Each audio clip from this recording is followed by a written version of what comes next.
So next, I'd like to invite Renatta Fairbanks up. Renatta is an amazing finance person.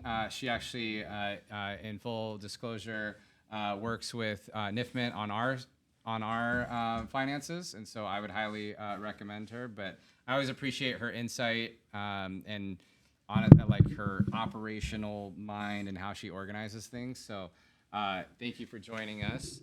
And with that, why don't you give everybody a quick little introduction to yourself, and we'll get right to it. Yeah, thank you so much for inviting me. So my name is Renatta Fairbanks, and I am a fractional controller.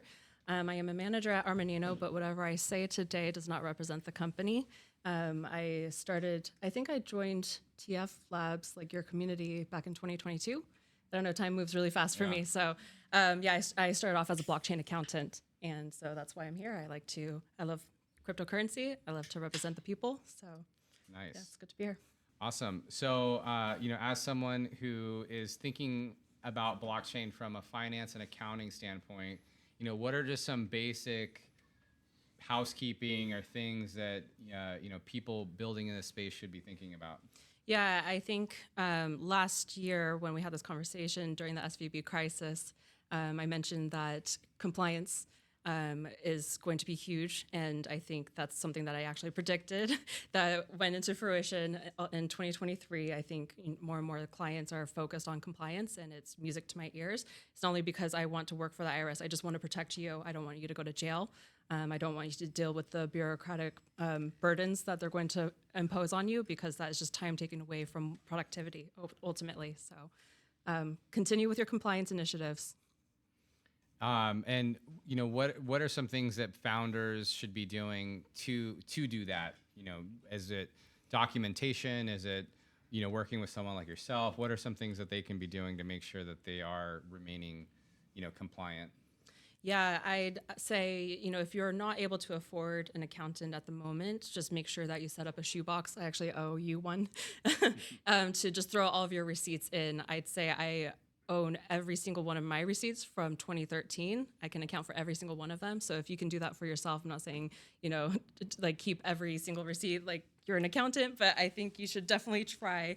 There's also other systems that you can set up for yourself.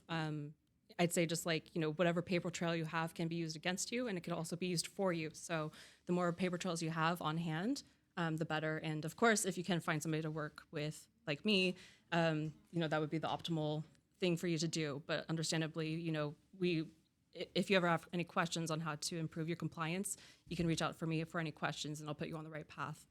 Awesome. And last question for you is, what is in store in 2024 from your perspective and your point of view? Yeah, last year I said that we were going to go sideways as far as price action goes, and then I also mentioned compliance. So I was wrong about going sideways. At the end of the year, we saw some price action going up, so that's thrown out the window, but compliance, continue on that path. For this year, I'm going to try to start this theme where I'm going to say a term. I think this year we need to focus on authentication. So what I mean by that is that I think we're going to start seeing some convergence between AI and tokenization. So like basically blockchain and AI. And we are going to need to be able to help the public decipher what is a deepfake versus what is real. Not only that, that's like one bucket.